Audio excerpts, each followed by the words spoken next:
Good morning. आज मी करणार आहे get ready with me. Get ready with मीचा हा माझा पहिला व्हिडिओ आहे बरं का. तर सगळ्यात आधी माझे हे 3 प्रोडक्टने मी माझं स्किन केअर करून घेणार आहे. तर त्यातलं हे आहे मॉइश्चरायझर. हे इपी लिनोचं लोशन डेली फेशियल मॉइश्चरायझर आहे. हे नॉन कॉमेडोजेनिक, नॉन ग्रेसी आणि पॅराबेन फ्री सुद्धा आहे.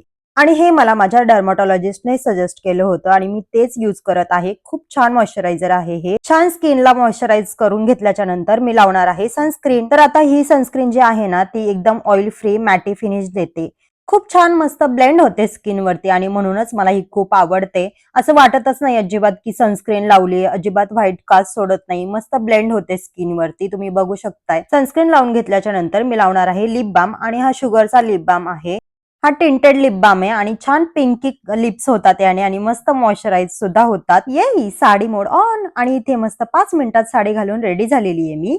आणि अशा बांगड्या पण घालून घेतेय मी, ज्या की मला खूप कमी आवडतात घालायला. आणि ह्या बांगड्या माझ्याकडे गेली 4 वर्ष आहेत आणि खूप मस्त आहेत. आता सगळं झालं, पण केसांचं काय? मला तर अजिबात हेअरस्टाईल येत नाही, पण आता काहीतरी तर करावंच लागेल, म्हणून आता हे काहीतरी मी करतेय बरं का. आय नो ही खूप बोरिंग हेअरस्टाईल आहे, पण ठीक आहे, तुम्ही समजून घ्या.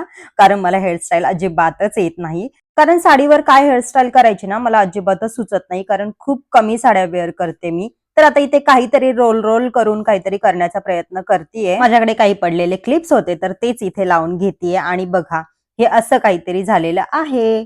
तर अशी काहीतरी हेअरस्टाईल मी दुसऱ्या साईडने सुद्धा करून घेणार आहे. दुसऱ्या साईडने सुद्धा असं रोल करून क्लिप लावून घेतेय आणि बघा अशी सिंपल अशी हेअरस्टाईल माझी तयार आहे. आणि बोरिंग जरी दिसत असली तरी लॉंग हेअरला ही हेअरस्टाईल खूप छान दिसते. आणि आता वेळ आली आहे इयरिंग्स. आणि हे इयरिंग्स मला जेव्हा मी साडी घालते ना तेव्हा खूप आवडतात आणि मी हेच वेअर करते मोस्टली. आता आहे हे कॉम्पॅक्ट आणि हे कॉम्पॅक्ट लावून घेतेय. हे कॉम्पॅक्ट आहे फेसेस कॅनडाचं आणि खूप मॅटी फिनिश देतं हे आणि लॉंग लास्टिंग सुद्धा आहे आणि म्हणूनच मला ते आवडतं. आणि आता आयब्रोज म्हणाल तर त्या मला खूपच अशा टकलू टकलू आहेत बरं का. तर त्याच टकलू आयब्रोजला फिल करण्यासाठी मी हे आयब्रो पॅलेट यूज करते आणि त्याच्यामध्ये हा एक छोटूसा ब्रश सुद्धा आहे आणि हे 2 शेड मी इथे यूज करते आणि मस्त असे फिल करून घेते. आणि हे मार्सचं ब्रो पॅलेट आहे जे की खूप लॉंग लास्टिंग आहे आणि खूप छान ब्लेंड होतं आपल्या आयब्रोज मध्ये. तुम्ही बघताय माझ्या ह्या टकलू आयब्रोजला कसा शेप आलाय आणि मस्त अशा डार्क दिसतात. ही लिपस्टिक आहे इनसाइडची आणि हा शेड मला इतका आवडतो ना, मी खूप दिवस झाला हा शेड यूज करतेय. आणि हा शेड आहे 21 टू चिकचा. आणि बघू शकताय किती छान पिगमेंटेड आहे ही लिपस्टिक. आणि त्याच्यानंतर अशी सुंदर अशी टिकली पण लावून घेतली आणि मंगळसूत्र सुद्धा वेअर केलंय. आणि हे मंगळसूत्र माझ्या लग्नाचं आहे बरं का. तर आता ह्या अहोंनी दिलेल्या रोजेस सोबत मी सुद्धा कशी दिसते हे मला नक्की सांगा. बाय.